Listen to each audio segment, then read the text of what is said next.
Ayan, magandang gabi mga Q. Welcome po dito sa ating YouTube channel, Super Q TV.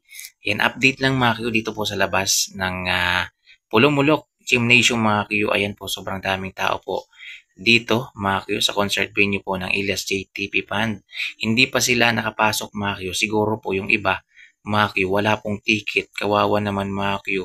Yan, hindi siguro sila na-inform mga Q na merong ticket mga Q dito po sa Pulong-Mulok. Ayan, na South Cotabato. Kaya dito guys sa labas makikita ninyo, sobrang daming tao pa. Ayan, so kanina di ba mga kayo, nakita nyo sa update natin, maluwag pa po yung venue mga kayo. May mga upuan pa talagang hindi na upuan guys.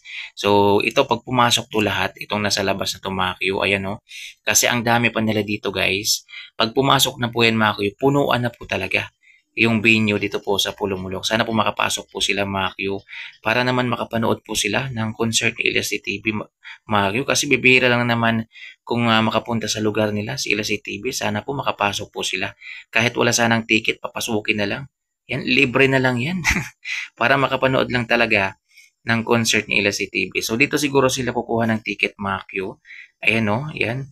Nag-uusap-usap pa sila mga Q. Siguro paubos na rin yung ticket mga Q. Kasi nga yung iba naman kasi guys, last hour na, dapat kahapon pa lang, kumuha na kayo ng ticket. Humagilap na kayo ng ticket para hindi kayo maubusan ng ticket. Kasi alam niyo naman, pag nag-concert po si Elias TV, sobrang dami ho talagang pumupunta. At minsan sold out ho talaga yung mga ticket sa mga lugar na hindi po pre-admission. So hindi pala to pre-admission mga ka-Q ha. Yan, kaya po siya nasa gymnasium mga Q. Meron pong entrance fee mga Q. So magbabayad ka muna ng entrance para makapasok ka. So ayan oh. Ayan, marami po talaga mga Q yung hindi nakapasok. As of the moment mga Q, 9:30 PM, ayan, hindi pa naman lumalabas ang Elias CTV Band. Ayan. So hindi pa naman sila nag-umpisang tumugtog mga Q. Meron lang mga ibang bandang tumutugtog, mga local band. Dito rin po sa South Cotabato mga Q. Kawawa naman tong mga nasa labas mga Q. Sana po makapasok po sila no, kasi sayang naman yung opportunity kasi bibihira lang naman pumunta sa lugar nila si Elias TV mga Q, tapos hindi pa sila makakapasok mga Q. Yun nga lang, pag nakapasok sila mga Q, doon na sila sa medyo malayong area na. Doon na sila sa medyo malayong upuan ng mga Q. Kaya kung kukuha man sila ng video, magsiselfie man sila, medyo malayo na. Kasi yung mga nauna mga Q, yung mga nasa harap kanina makikita natin, punuan na po talaga yung sa harap mga Q. Kasi kanina pa sila mga Q, 2 PM pa lang, 3 PM pa lang, may mga pumupunta na doon sa sa concert venue po, dito po sa ayun oh, mga bata pa mga Q, sana makapasok po yan sa Pulong-Mulok mga Q, South Cotabato. Ayan, ang dami po mga bata nasa labas. Maambon pa naman yan mga Q. Yun, mamaya magkakasakit yung mga bata na yan. Ayan oh, yan, kumukuha pa sila ng ticket guys. Sana mayroon silang makuha ng ticket.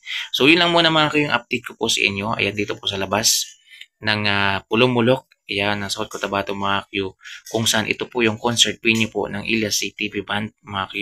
Ang gymnasium po nila mga Q na panigurado mga Q, pupunuin yan mamaya ni Elias CTV mga Q pag nag-umpisa na po siyang tumugtog mga ka-Q. Ayan, so hindi pa po siya nag-umpisang tumugtog guys as of the moment. 9:30 PM, hindi pa naman nag-uumpisa mga Q. So yun lang guys.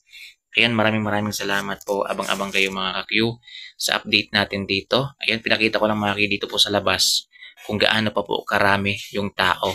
Ayan, kung gusto niyo po makita yung mga tao sa loob mga Q, puntahan niyo po yung video ko bago po ito. Ayan, so may update tayo guys. Yung iba doon naka-all set na rin.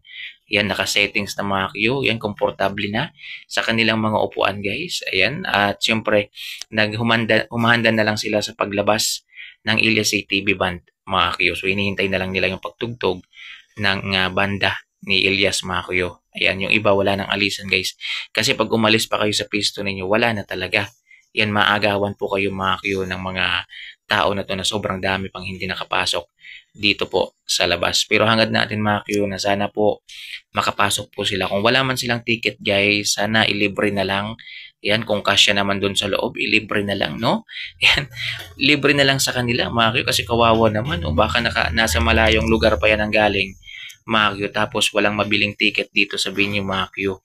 Kasi yung ticket kahapon, mga Q, maraming nagbebenta ng ticket kahapon dito po sa Pulong-Mulok. Ayan, siguro hindi sila na-inform, mga Q. Akala siguro nila pwedeng makabili ng ticket kaagad-agad dito po sa entrance. May mabibili naman mga Q. Kaso nga lang, limited na po yan guys. Very limited na po yan. So, yan mga Q. Maraming salamat. sa panonood mga Q. Abang lang kayo guys. Abang lang kayo mga Q sa mga update pa natin dito sa ating YouTube channel. Ayan, sana po i-follow po ninyo yung aking YouTube channel guys para ma-notify ka kapag meron po tayong bagong upload. So yan lang guys. Mula po dito sa labas po ng Pulong Mulok Gym Nation mga Q. Maraming salamat po sa inyong panonood. Ingat kayo mga Q. God bless po sa ating lahat.